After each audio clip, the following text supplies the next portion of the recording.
Hi, and welcome to day 3 of our spring reset challenge. I'm so glad that you're here.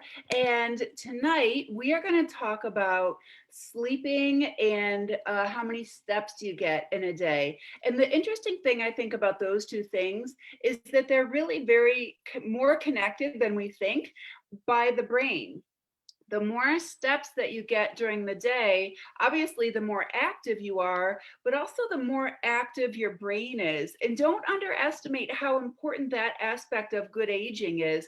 We oftentimes think so much about exercise and diet and how those two things are responsible for aging well and reducing disease. And certainly that's true.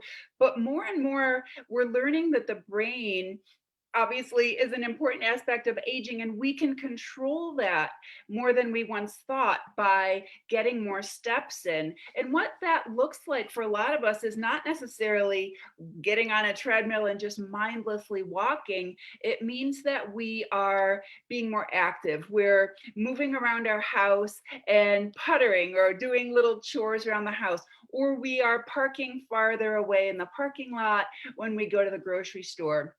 Or maybe once we get to the grocery store, we're actually going up and down every aisle. And yes, that is active. And yes, that is a little bit of exercise. And yes, that is a little bit of calorie burning. But even more importantly, think about what that does for your brain. You're observing more, you're thinking more, you're problem solving more. And every time you move, your brain is memorizing those movement patterns. Every time you think, you're kind of refreshing all of the connections and the chemistry in your brain, all those networks and all those files that we have there in the brain. So getting more steps in is a great way to keep your brain young. And again, those steps should not be on the treadmill. They should be out and about in your regular everyday life. If we can get those steps outside, that's even better, because there's, of course, a great correlation between getting steps outside and sleeping well. And the important thing about sleeping well is not just simply so that you get a good night's sleep and that your body rests, but that's a really important time for the brain, not necessarily to rest, but to rejuvenate itself.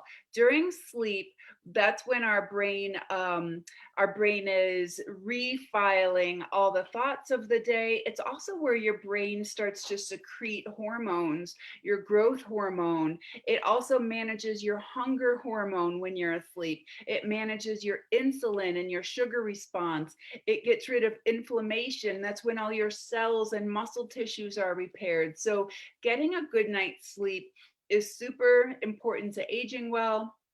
It's super important to your health and fitness goals, and it's very, very, very correlated to those steps and how many steps you're getting each day. So they find that the people that are getting 10,000 steps a day are the same people that are getting a good night's sleep. So if you're somebody that's struggling with sleep, it might just be a matter of needing more activity. There's an interesting way that your brain perceives bedtime. Partly it's controlled by the sunlight, and partly it's controlled by how much physical work you did. And a lot of you who are working from home or have really demanding jobs or demanding days from a mental standpoint, you might feel exhausted and you might feel like, oh my God, I can't possibly think anymore today. I'm going to get a great night's sleep.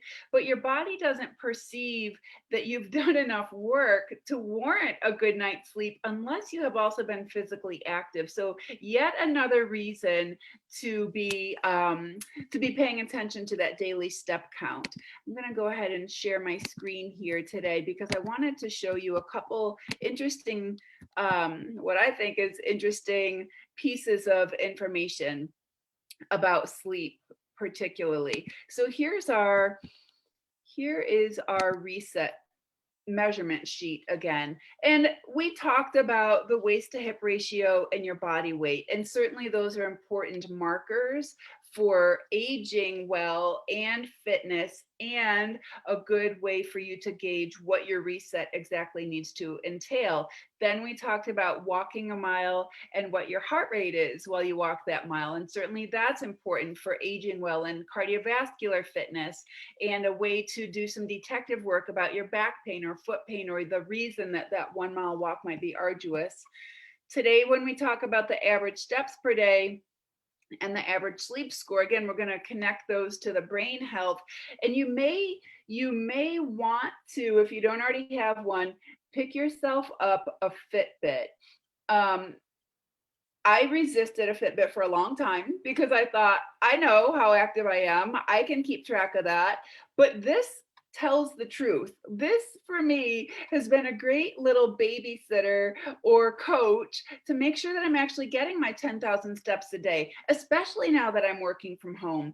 And the data that it gives me on my sleep score is so interesting and so important. So this one that I have is the Versa Lite by Fitbit. I don't think they make that model anymore.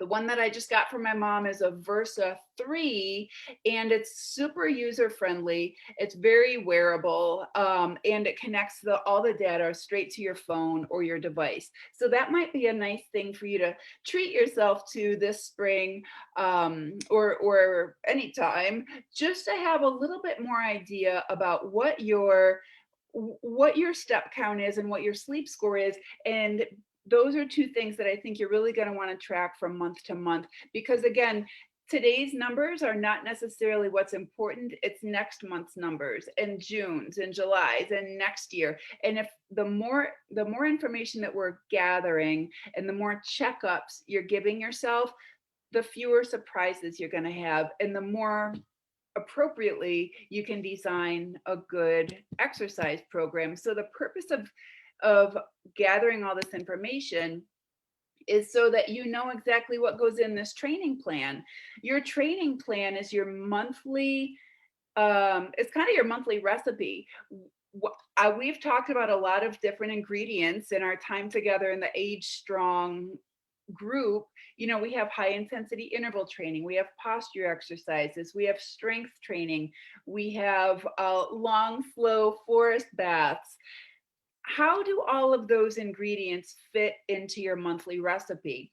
That answer is going to be different for everybody, and that answer 100% depends on your measurements.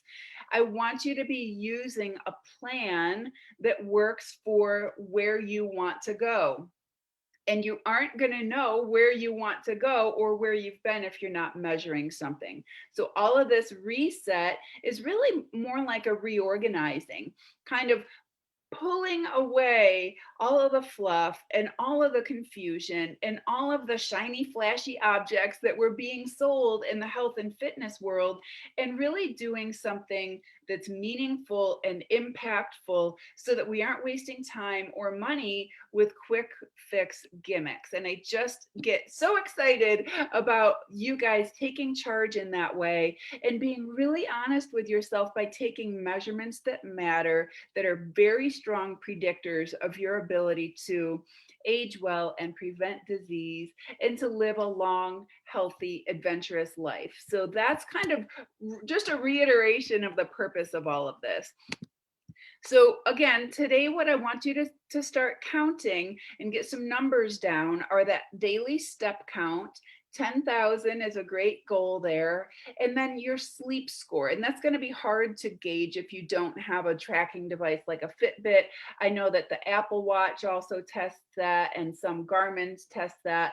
To just do a quick search on Google, and see what kind of device might work best for you. Again, that step count is important because it measures our physical activity level, but also our brain activity level, and just our movement patterns that are being memorized, our ability to problem solve, our ability to just observe and think and sort through the day a little bit. That is very much related to those 10,000 steps. If you're not if you don't have a Fitbit or a tracker, obviously your first action is going to be to get a tracker. If you're not getting 10,000 steps a day, what's your action step?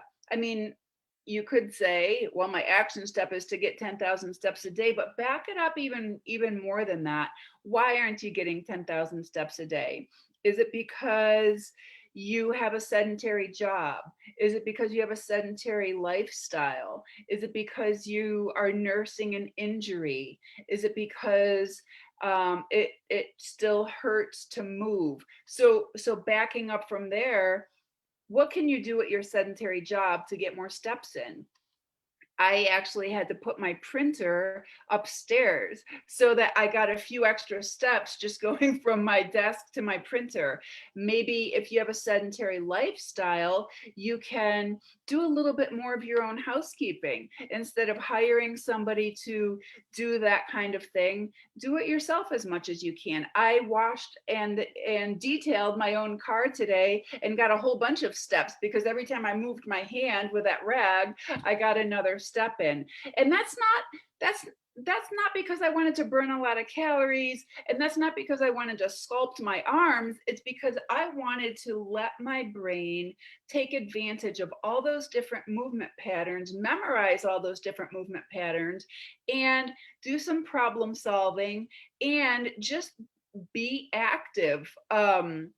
So so make sure that you write down some action steps there for your step count. And then on the sleep score, again, we talked about why sleep is important. It's not just when you rest, it's not just when you collapse, it's when your body is repairing itself. And especially if you're increasing your exercise, you really need that extra time to repair your tissues, get rid of inflammation, release beneficial growth hormone, balance your stress hormones, and balance your hunger hormones, balance your blood sugar as well, which is going to go a long way with people that have type 2 diabetes. So how do you improve your sleep score? Well, I want to zip over here to this slide. This is one of the reports I got from my Fitbit.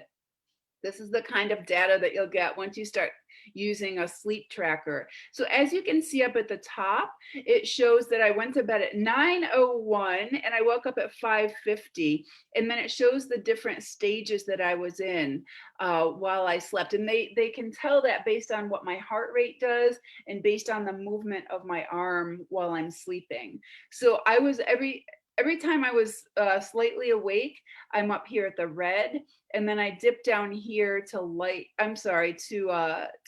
sleep and REM sleep. So these light blue colors are the light sleep and REM sleep, and then the dark blue down here is when I was in deep sleep.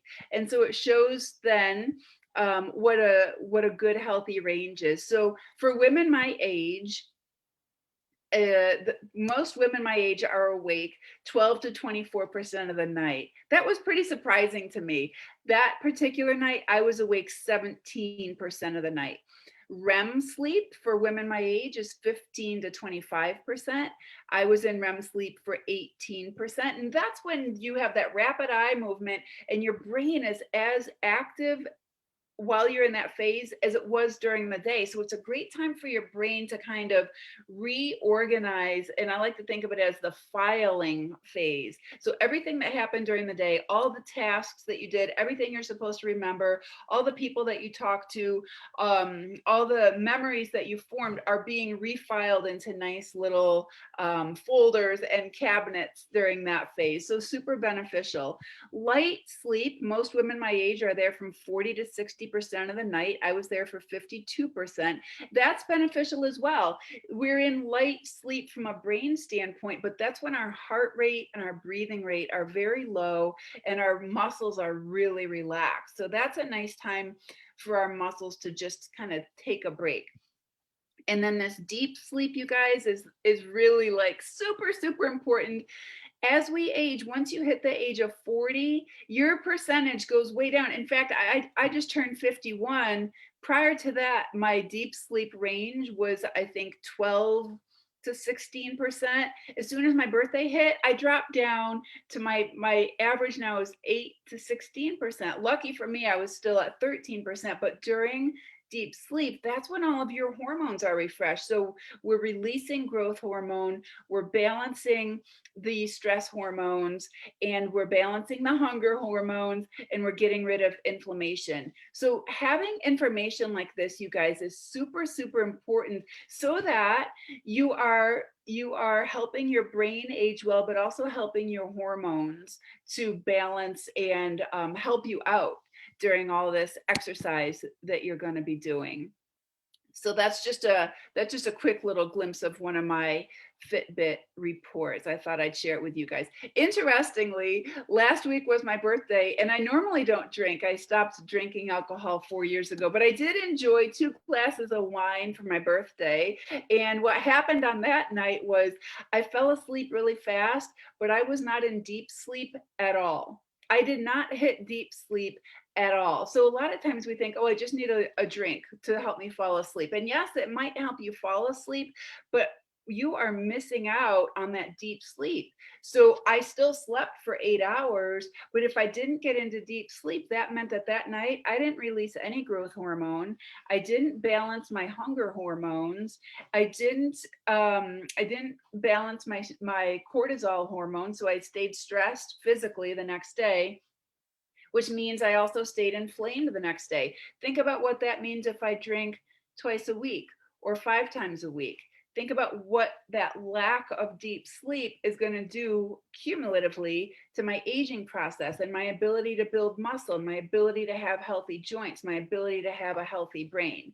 So this kind of information can make a big difference with your reset and with your steps forward. And all of the stuff that we're talking about here is really nothing new. So the body weight and the belly circumference, the walking, the sleeping, the stress, that is nothing new. I pulled some of these books. This is a book that was written in 1936. Health and the Human Body. There are chapters in this book about sleeping and walking and posture and breathing and good nutrition and all the stuff that we're talking about with this measurement sheet down back in 1936. This one was written in 1946. Same thing. There are chapters on posture and breathing and being out in fresh air and walking more and keeping your weight at a healthy number. This one was written in 1966. It's called Be Fit for Life. There are chapters on sleep, chapters on posture. There's a chapter on maintaining a healthy weight. There's a chapter on getting fresh air. Nothing is new. This is the book that I studied with. This was written in 1991. All kinds of information on posture and sleeping and keeping your weight at a healthy range and getting fresh air and walking more.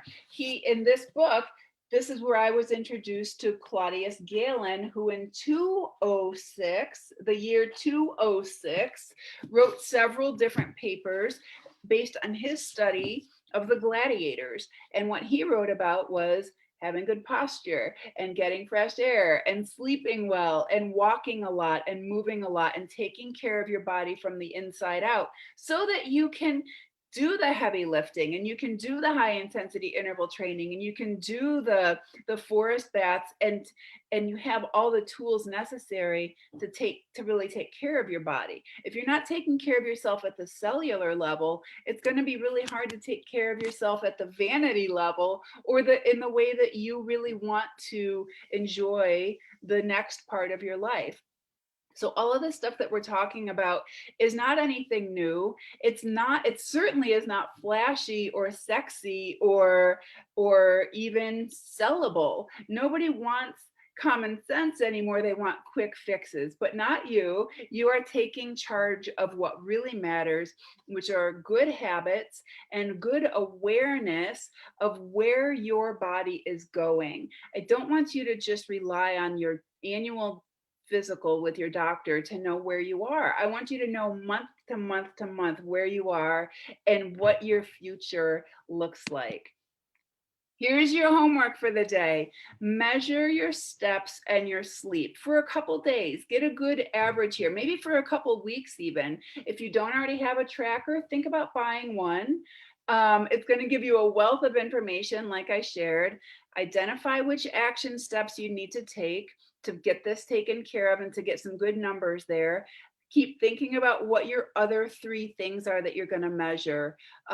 Maybe it's going to be your blood pressure. Maybe you are an athlete and you want to measure, your agility. Maybe you want to lift more weight. Maybe you want to measure how much you can deadlift. Maybe you want to measure whether or not you can get both hands on your head. Anything that is important to you that might be limiting you from where you want to be next month or next year.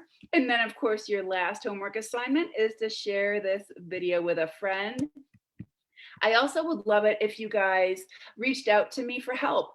If you need help understanding what your measurements mean, or if you need help putting together that training plan. We are 3 weeks away from May, so why not spend the last 3 weeks of April really getting some of these numbers on paper, really understanding where you are, and then letting me help you decide where you want to go for the month of May. And together we can fill out a really solid plan that makes sense for you so that your numbers keep heading in the right direction as you age. Thank you so much for being with me tonight, and I look forward to our wrap up tomorrow. See you then. Bye.